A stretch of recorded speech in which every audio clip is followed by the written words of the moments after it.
Hi, y'all. Isaiah chapter 48, verse 10. Behold, I have refined you, but not with silver. I have chosen you in the furnace of affliction. I'm going to stop there for now. Father, we come before you in the name of your Son, Jesus, Lord. Father, I ask that you anoint me to preach, anoint them to understand, Father. In Jesus' name I pray. Amen. He tells Isaiah, or Israel through Isaiah, that he has chosen them and refined them through the furnace of affliction.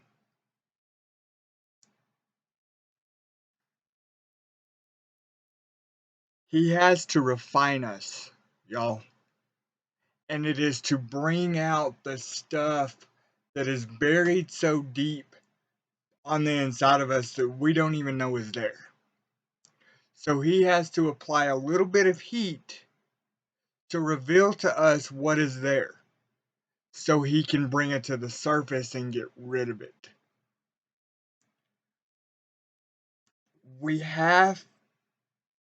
Bible says we are made into the image of Christ. That's a lifelong process. It's not a one and done process. You go and you study Jeremiah and the story of the potter.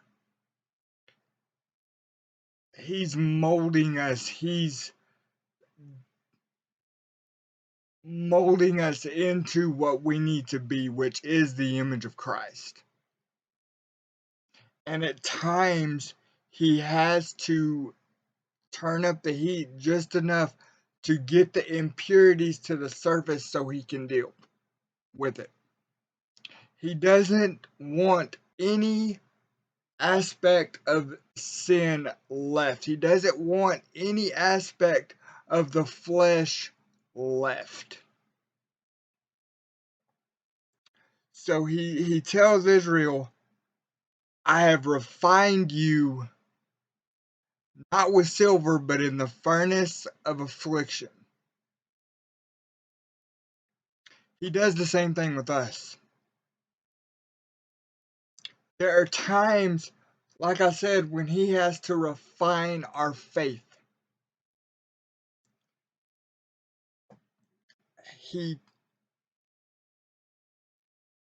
Furnaces get very, very hot.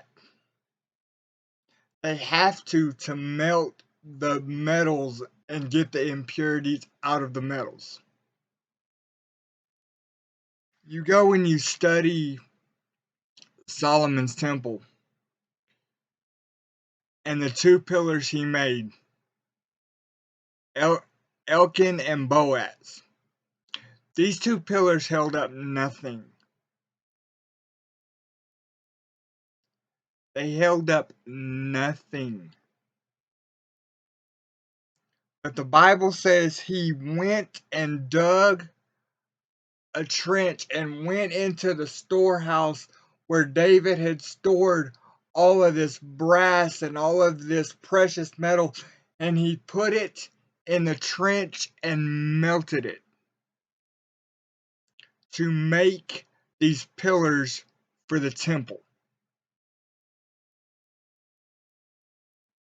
That's what he does with us. He takes us when he saves us and he puts us on the shelf. He puts us in the storehouse. And then when he's ready to use us, he'll take us and he'll melt us down. And that melting process, that burning the draws and the shaft is not easy to go through. It's where a lot of believers quit because it is painful, and we say, Lord, this is too painful, I can't do this. But there is a beautiful reason why he is doing this. He is doing this to, Peter said, that your faith may come forth as gold. as pure gold. Once again, I come back to Solomon's temple. When Solomon built the temple, he went into the storehouses that David had stored all of these precious metals from all the battles that David had won. And he took all the doorknobs and all the door stops and all the precious silver and gold and brass that he could muster and carry, and took it back into Israel and put it in storehouses, knowing that Solomon would be the one to build the temple.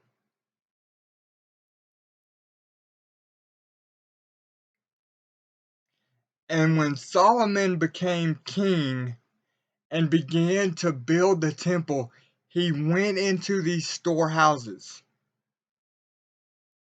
and took this precious metals and melted them down. They no longer were the doorknobs and the door stops and all of this stuff. They were melted down into nothing and poured into this trench and allowed to harden to make the pillars in the temple. Tradition says, and we don't have scripture to back this up, tradition says that when the sun came up, when the sun would glisten off the pillars, it would shine light across all of Israel. They were kept at a shined position. They were kept at a high, shiny position. But once again, they had to be melted and molded into the pillars.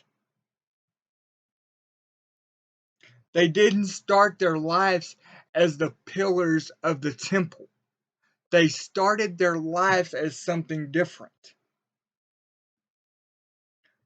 Once again, y'all, God does the same with us. He takes us, He saves us, and He puts us on a shelf. And then when He's ready to use us, He will allow us to be put through the furnace of affliction to bring out the impurities and to make us into the image of Christ. Jesus said in Revelation, "You shall be pillars in the temple of our God." He was referring to the pillars in Solomon's temple. They had no purpose. They held up nothing.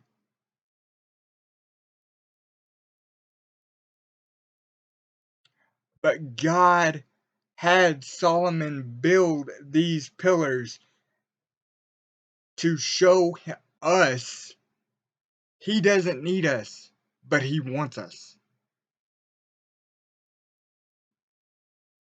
And see, everything is glorious for the first 2-3 weeks of our salvation experience, and then the Lord starts revealing things that's on the inside of us that need to be dealt with.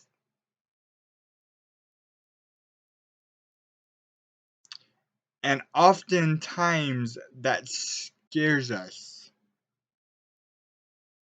And instead of allowing Him to put us on the proverbial potter's wheel and get rid of all the stuff that doesn't need to be there and put us in the furnace of affliction to get rid of everything, we run.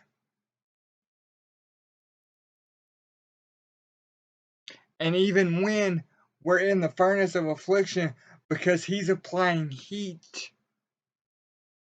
it's uncomfortable. And when He applies the heat in our lives, whatever it may be, that He is allowing to to happen in our lives that is to reveal to us what is on the inside of us. He already knows. It is to reveal to us what is on the inside of us and let Him bring it to the surface and get rid of it. That is this sanctification process. And it is a lifelong process. Because of the fall in the Garden of Eden, we are so marred with sin that it is a lifelong process of going into the furnace of affliction or into the potter's house and letting him get rid of stuff. But notice, especially with the potter, notice whose hands is molding you. He is our potter. It would be a whole different thing if he was allowing Satan free reign and Satan was the one doing this. No, that's not how this works. It is the very sovereign hand of God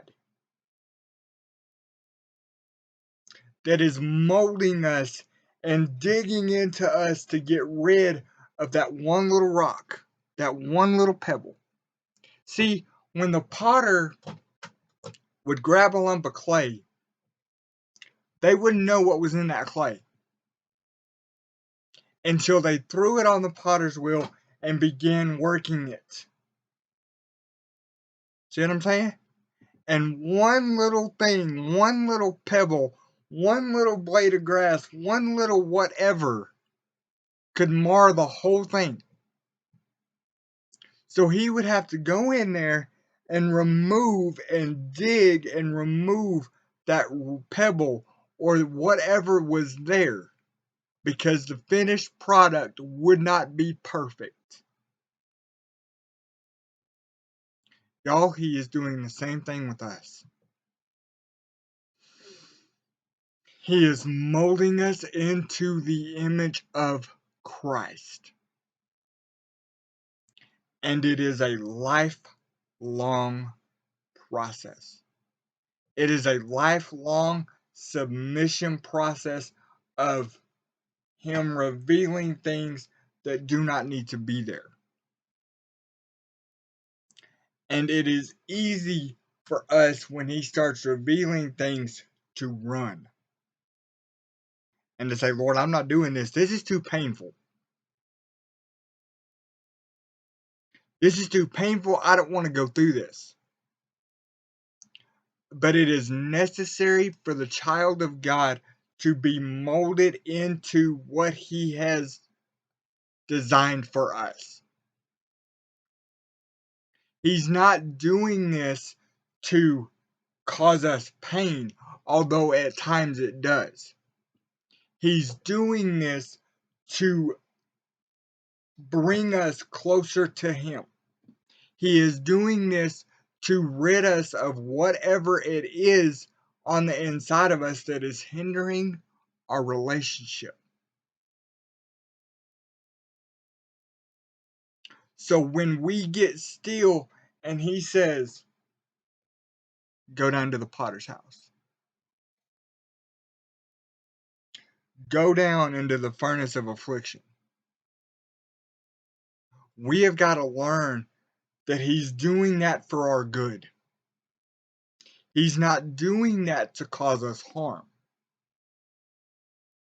He's doing it to bring us more in line with the image of His Son.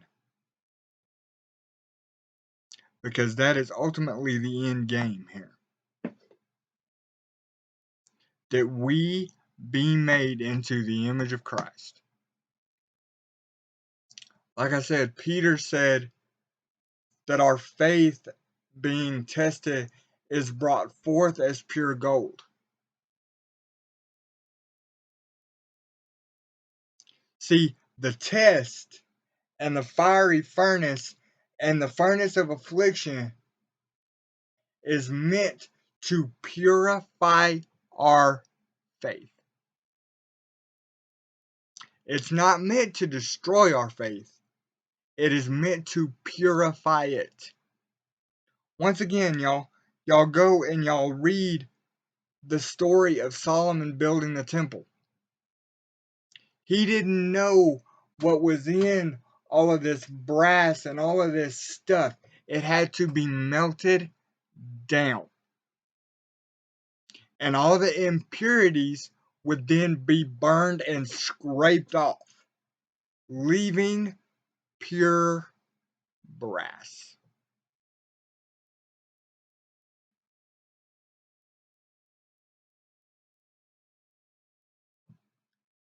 It is not easy to go through and go down to the potter's house and lay in the furnace of affliction while your Father molds us into the image of Christ. It's not easy, and oftentimes we say, Father, let me up. I can't do this anymore because it hurts. But it is not to break us, it is to draw us closer to Him. See, I would rather be in the hands of the potter and know that I'm in the palm of his hand, even though he's digging in me and removing stuff that doesn't need to be there, than I would be in the hands of the world. Because the hands of the world chew us up and spit us out. They get through with us and they throw us away. God doesn't throw anybody away. He has this piece of clay, and this clay is not perfect, and he could have taken it and wadded it up and threw it away. But what did he do? He put it on my Lord, I feel that. He put it on the wheel again.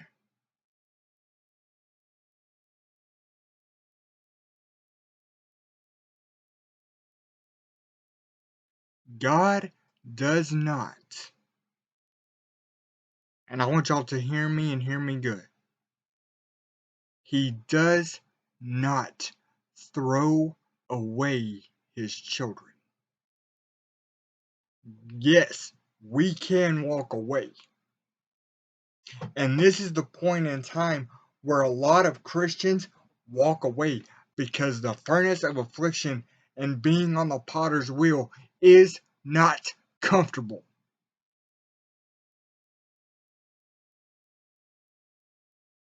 And we say, Lord, if this is what Christianity is, because we are in pain temporarily, we walk away. But see, we've got to keep this in mind too. We don't see the end product. He does. And he knows just how much pressure to apply and just how much fire to turn up, just enough to burn out the dross that needs to be burned out of our lives. He's not going to burn us to destroy us. He turns up the heat just enough to burn out what doesn't need to be there. He doesn't turn it up all the way and burn his children, even though it feels like it at times.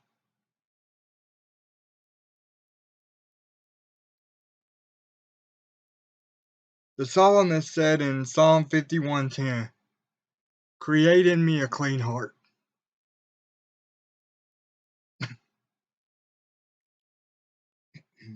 The, the furnace of affliction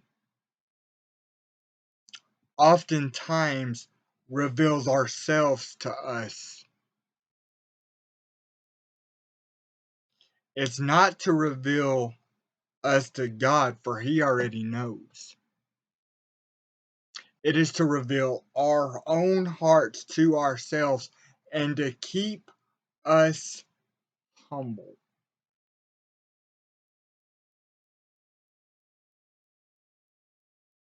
Because the heart of man, if we're given half a chance, we'll take credit for everything.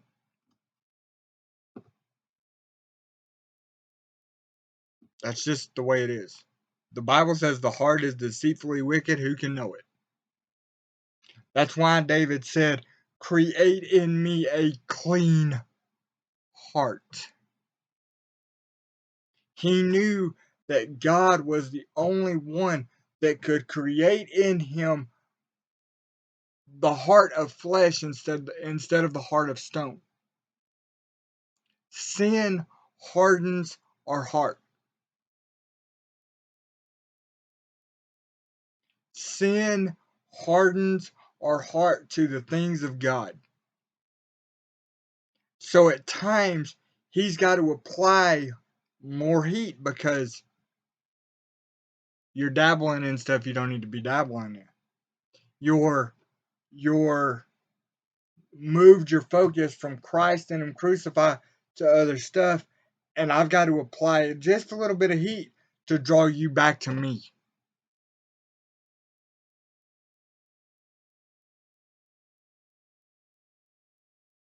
See, but like I said, the world and the devil the Lord will allow the devil some latitude, and the devil will play, but the devil does it to destroy our faith.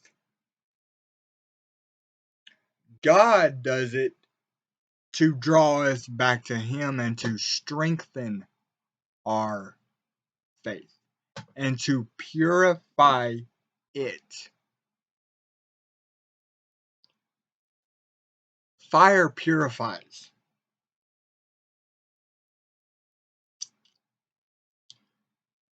You watch a blacksmith work. What do?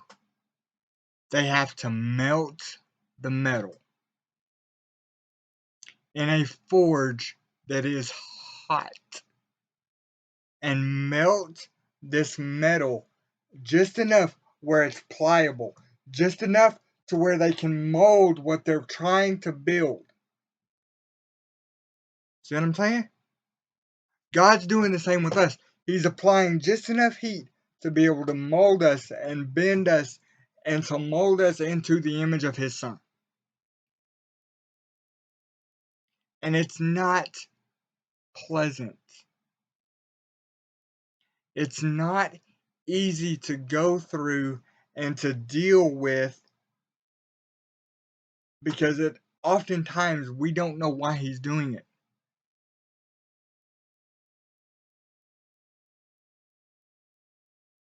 We don't know why He's allowing and cranking up the heat just a little bit and putting us back in the fire and making us red hot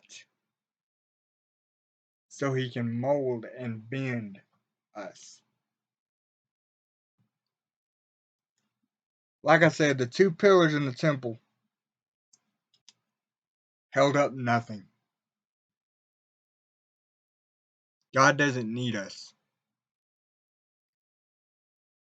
He wants us. He desires us, for He created us.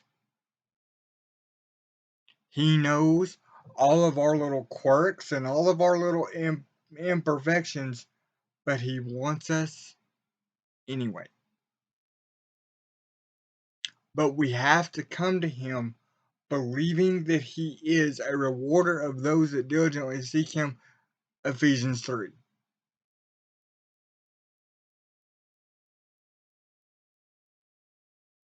I would rather be in the furnace of affliction and be on the potter's wheel, knowing that my Father is the one doing it, than be in the world that will chew us up and spit us out. And people say, well, you know, The world's a lot easier. Christianity's too hard. Christianity is faith-based. But it has to be faith in the correct object. All of this stuff, everybody in the world has faith, y'all. Period. They have faith that when they sit in a car, it's going to start. They have faith that when they sit in a chair, it will hold them up. They have faith that the list goes on and on and on and on and on. But it's not biblical faith that God can recognize. God recognizes faith in Christ and Him crucified alone. Now, does that mean when we come into this message of the cross that everything's going to be a bed of roses? Absolutely not. Because, see, the real work begins when we start to understand this message. And I say start because none of us have it all. It is a learning process. We will be learning this message for eternity.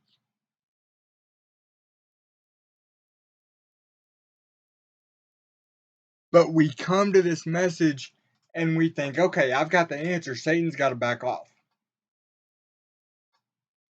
Satan's got to back off because I now know the answer.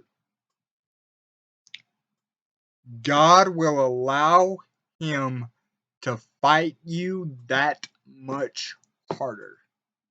Why? So that our faith is purified.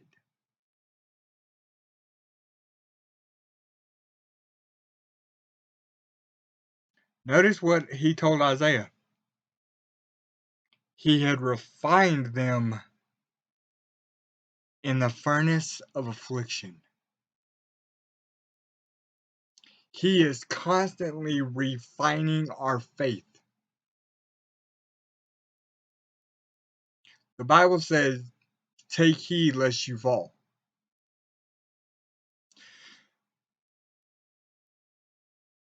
Take heed lest you fall. Because we can all get so puffed up in ourselves and start promoting ourselves that we've lost sight of Calvary. We've lost sight of the cross. We've lost sight of our Savior.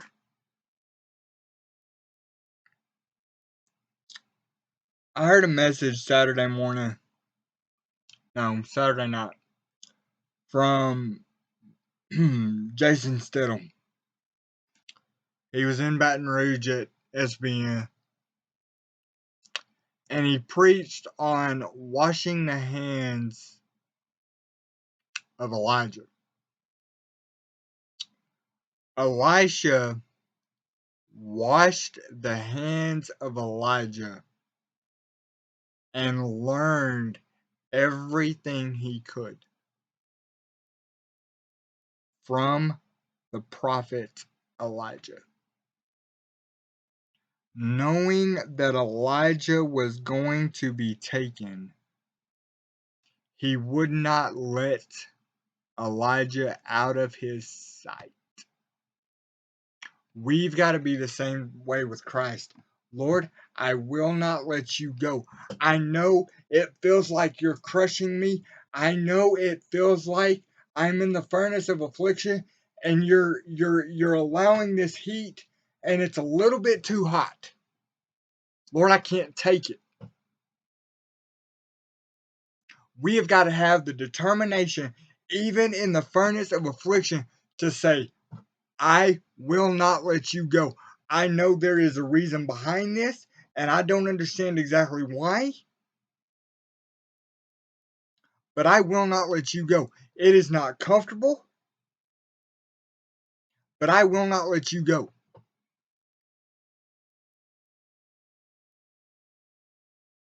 You go back and you study Elijah and Elisha,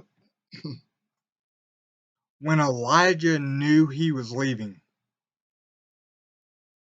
he told Elisha, tarry here at 3 different places: Bethel, Gilgal, and I don't remember the third one. But notice what the Bible says. Elisha told Elijah, as your soul lives, I will not leave you. We've got to have that same determination in our walk with Christ. Even when we are in the furnace of affliction and on the potter's wheel, Lord, this is not comfortable, but I will not let you go. I have to believe that you're doing this for a reason. I have to believe that everything you're doing will work out together for my good. And maybe y'all are in the furnace of affliction. Maybe he's got y'all on the potter's wheel, and he's minutely with a pair of tweezers going through and removing little bitty stuff that you didn't even know was there. And he's bringing it to the surface to get rid of it, and he's moving little bitty pebbles. The little bitty pebbles oftentimes hurt more than the big rocks that's in the clay. Why? Because he's got to dig deeper to get them out.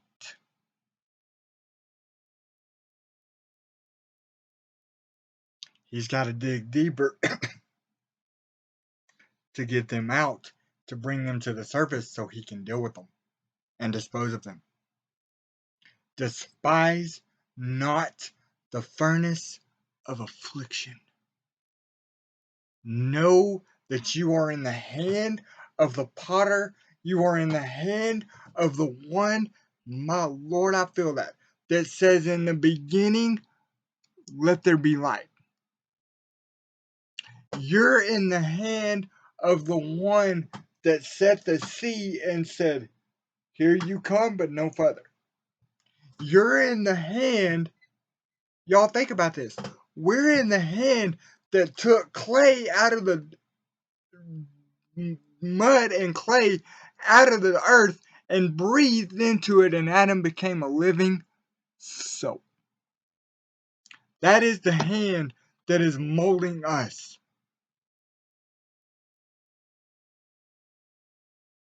That is the hand that is putting us into the furnace of affliction. That is the hand that is putting us back on the potter's wheel. And y'all look, he knows just how much heat to apply. And he will not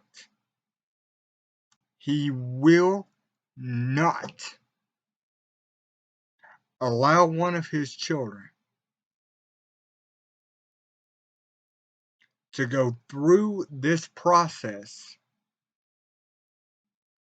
and not safely bring them out of the fire before they are ruined. Because see, you can put a piece of clay in a kiln, you can put a piece of, in a fire, and a piece of steel in the fire, and you can let it stay in there this much too long, and it'll ruin the steel and the clay both. He won't do that. He'll leave us in there just long enough, and then he'll take us out. Do not lose heart. Do not lose faith because you are in the furnace of affliction.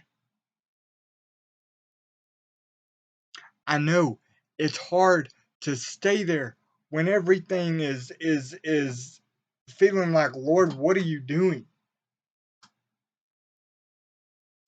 Trust the sovereign hand of your Father, because he has nothing but good. And he is allowing this process for a reason, and it is to refine our faith and to make it pure as gold. Because even us that has known this message, there can come a place in our spiritual walk with the Lord where our faith has been subtly moved from Christ and Him crucified to something else, and we don't even know it. So He has to take us to the furnace of affliction and put us on the potter's wheel to bring us back to proper faith. Do not lose heart because you are in the furnace of affliction.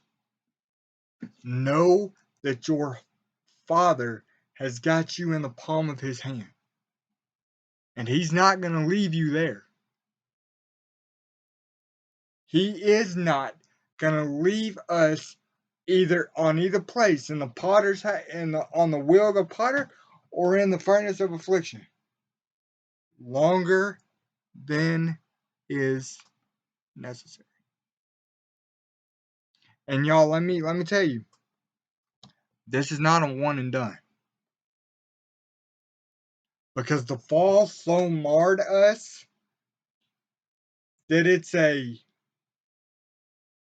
repeated thing.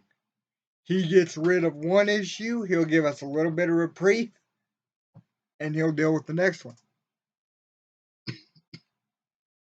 But through every time he puts us in the furnace of affliction, it should strengthen our relationship. Because when we come out of it, for that short little season, we realize that was your very sovereign hand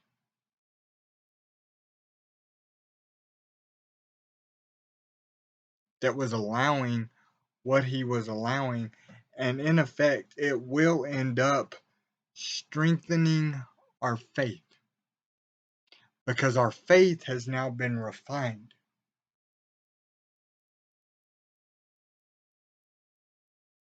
And as a result of it being refined, it will be strengthened.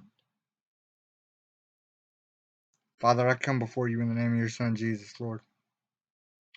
Father, give them the hope that if you've got them in the furnace of affliction and if you've got them on the potter's wheel, Lord,